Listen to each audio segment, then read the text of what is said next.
Paz e bem. Vamos dando prosseguimento ao nosso breve curso, a Eucaristia a partir das Sagradas Escrituras. No vídeo anterior, comentávamos o sentido do culto, do rito e do sacrifício, mostrando que no centro do culto do Antigo Testamento estava a realização de sacrifícios, sobretudo sacrifícios de animais, e dentre os diversos tipos de sacrifício dentro do calendário judaico, uma das festas principais e centrais da vida do povo de Israel era a festa da Páscoa, né? Que lembrava toda a libertação do povo da escravidão do Egito, né, rumo à terra prometida. Aquilo que nós chamamos, né, de o êxodo. A palavra êxodo significa saída. A saída da escravidão do Egito rumo à terra prometida. A Páscoa era uma celebração anual no qual se lembrava esse evento de libertação. Então, de fato, na realização da Páscoa judaica, tivemos um evento de libertação que aconteceu no Egito e a celebração anual que o povo realizava. Então, no âmbito do culto do povo de Israel, se estabelece a Páscoa. A palavra Páscoa significa justamente, né, passagem. Uma celebração central na vida do povo, que lembrava a libertação, o evento do Êxodo. E aí, falando do Êxodo como todo esse processo de saída rumo à Terra Prometida, é importante a gente resumir brevemente a estrutura deste evento que aconteceu, que o povo fez como experiência de libertação, né? Então, dentro do evento do Êxodo, nós temos um libertador, Moisés, e a libertação, a saída do Egito. Nós temos, enquanto o povo caminha no deserto, o estabelecimento de uma aliança entre Deus e o povo, mediada por Moisés. Temos a dimensão do templo e do culto. Enquanto o povo estava no deserto, era a tenda, né, que caminhava junto com o povo, se montava a tenda onde se estabelecia o culto. E, ao mesmo tempo, né, durante esse período, o estabelecimento do culto de Israel. Depois, a chegada à Terra Prometida, onde se encerra o evento do Êxodo, né? A chegada à Terra Prometida. Lembrando que nessa caminhada do povo, ele era alimentado com maná, o pão, né, vindo do céu. E aqui nós temos já fazendo uma ligação com o Novo Testamento, algo que a gente vê de semelhança, né? Nós temos em Jesus um libertador. Jesus estabelece uma nova aliança. Também um novo templo e um novo culto. Destruí esse templo e eu o reerguirei em 3 dias. E os discípulos entendiam que ele estava falando do templo do seu corpo, né? E, nesse sentido, uma nova forma da presença de Deus entre o povo e também o estabelecimento de um novo culto, que vai acontecer, sobretudo, na instituição da Eucaristia, como nós vamos refletir, né, passo a passo.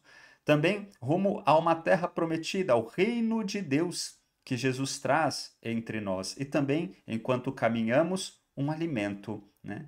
Um novo maná que vem do céu, o pão vivo descido do céu, a Eucaristia. Então a gente vê como é importante a gente compreender bem toda essa estrutura do Êxodo, porque isso vai ter muito a ver com aquilo que Jesus vai realizar lá, né, no Novo Testamento, como passo a passo nós iremos compreender. Vamos então olhar um pouco mais profundamente toda essa questão do Êxodo e da Páscoa judaica.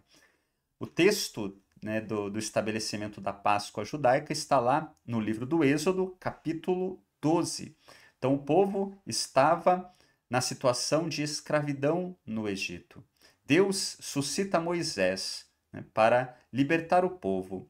E por diversas maneiras, Moisés vai tentando, junto ao Faraó, a libertação, mas que ele não consegue. O Faraó tem o coração endurecido, né? Então, Deus envia, né, as pragas para ver se o Faraó amolece o coração e deixa o povo partir.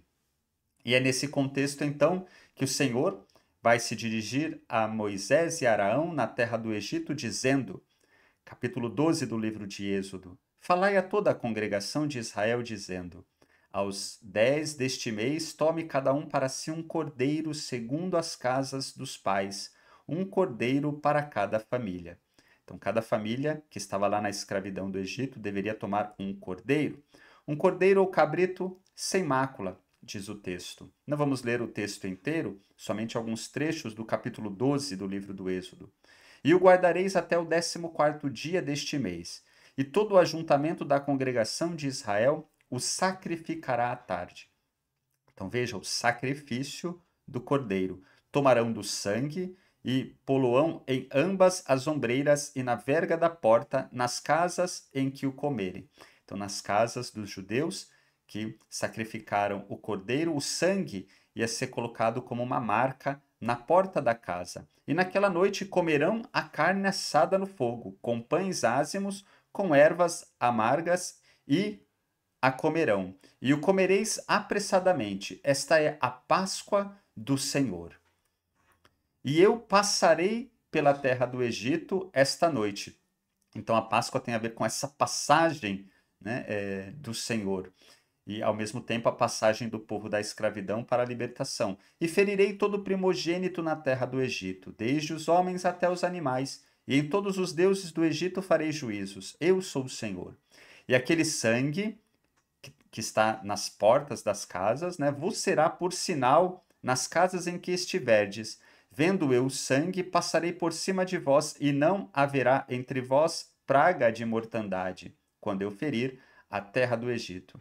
E este dia vos será por memória, e celebrá-lo-eis por festa ao Senhor. Nas vossas gerações o celebrareis por estatuto perpétuo. Portanto, guardai isto por estatuto para vós e para vossos filhos para sempre. E acontecerá que, quando entrardes na terra que o Senhor vos dará, como tem dito, guardareis este culto. E acontecerá que, quando vossos filhos vos disserem: que culto é este? Então direis: este é o sacrifício da Páscoa ao Senhor, que passou as casas dos filhos de Israel no Egito, quando feriu aos egípcios e livrou as nossas casas. Então o povo inclinou-se e adorou. Então, o povo faz essa experiência de libertação, com a marca do sangue nas portas, um sinal de proteção. E com isso, fazem a experiência da libertação e, ao mesmo tempo, passam a toda a geração, a todo ano, celebrar a Páscoa. De que modo? Sacrificando um cordeiro e celebrando em família a lembrança dessa experiência de libertação. Então, nós temos a Páscoa, né, que é um evento de libertação. Lá no Egito, se sacrificou um cordeiro, se colocou o sangue nas portas das casas e, com isso, ficaram livres da praga exterminadora, ficaram protegidos e puderam fugir do Egito. Então, é um evento de libertação que se torna um rito de celebração. Todo ano vão sacrificar um cordeiro, não vão mais marcar com sangue nas portas das casas, né? Vão tomar taças de vinho, então vão matar um cordeiro, comer o pão ázimo, tomar taças de vinho e fazer a lembrança desta experiência de libertação. Então, um rito de celebração, que era feito, né, com o cordeiro assado que era comido, o vinho que era tomado, salmos que eram rezados e orações que eram realizadas, se celebrava anualmente a Páscoa. Então, é importante a gente ter presente o esquema básico da celebração da Páscoa. A escolha de um cordeiro imaculado, o sacrifício do cordeiro que era realizado, o sangue do cordeiro na porta, que aconteceu lá no Egito, né? E o comer a carne do cordeiro. Percebe que algumas coisas que estão aí vão soar para nós familiar com relação à Eucaristia. Né? Na celebração eucarística, nós temos o Cordeiro. Eis o Cordeiro de Deus que tira o pecado do mundo. Este Cordeiro é imaculado. Né? Nós também nos referimos ao sangue do Cordeiro. Né? E também comemos a carne do Cordeiro. Então, veja como é importante a gente compreender bem a Páscoa, porque daí nós vamos compreender o sentido da Eucaristia. E isso nós vamos fazendo passo a passo. Bem, e essa celebração que os judeus realizavam da Páscoa era feito, né, em memória da experiência da libertação. Devia-se preservar a Páscoa como um dia de memória. E é importante lembrar que esse conceito de memória do povo judeu não era só uma lembrança, era um conceito de atualização. Veja, nós temos aqui um testemunho que eu vou ler da Mishnah, né? São textos judaicos lá do tempo de Jesus. E esse texto dizia assim: em cada geração, cada homem deve então considerar como se estivesse aparecido fora do Egito, conforme está escrito: isto é pelo que o Senhor fez por mim ao sair do Egito. Veja, quem 20, 30, 100, 200 anos depois está celebrando a Páscoa, ele está celebrando considerando-se como se ele mesmo estivesse aparecido fora do Egito, como se ele mesmo tivesse feito a experiência da libertação do Egito. Isto é pelo que o Senhor fez por mim ao sair do Egito, diz, né, o texto. Somos obrigados, portanto, a agradecer e abençoá-lo por ter feito todas essas maravilhas por nossos pais e por nós. Ele nos libertou do jugo e nos deu a liberdade. Levou-nos do sofrimento à felicidade e da escuridão à grande luz e da servidão à redenção. Então vamos proclamar diante dele, aleluia. Então, o povo celebrava não só uma lembrança do passado, mas nesta memória ele celebrava como se ele estivesse feito presente nessa experiência de libertação. Portanto, é uma ideia de atualização, de presença e não só de passado. Isso vai ser importante quando nós falarmos da Eucaristia, que não é só uma lembrança do passado, mas é também uma memória presente, uma atualização. Nós vamos dizer que celebrando a Eucaristia é como se nós também estivéssemos na última ceia ou no Calvário, né? Porque na Eucaristia Jesus diz: isto é o meu sangue derramado, isso é o meu corpo entregue, uma referência à cruz. É como se nós estivéssemos lá, participando também deste mistério. E assim a salvação que Jesus nos traz na cruz, na Eucaristia, é atualizado para cada um de nós, que então, celebrando essa nova Páscoa, também comemos a carne do Cordeiro. Mas isso nós vamos ir meditando passo a passo mais à frente. Por enquanto é importante compreender a Páscoa judaica, que também tinha esse sentido, né, de atualização, e não só uma lembrança do passado, mas algo que se tornava presente, né, na vida do judeu. Então, recapitulando brevemente, o primeiro evento da Páscoa constituiu-se na libertação da escravidão, né, lá do Egito, através do sacrifício do cordeiro, cujo sangue era sinal de proteção ao povo. Constitui-se, a partir disso, o culto da Páscoa, que deveria ser celebrado anualmente, né? Após a saída do Egito, o evento do Êxodo ainda não está concluído. Vai se concluir na chegada à Terra Prometida.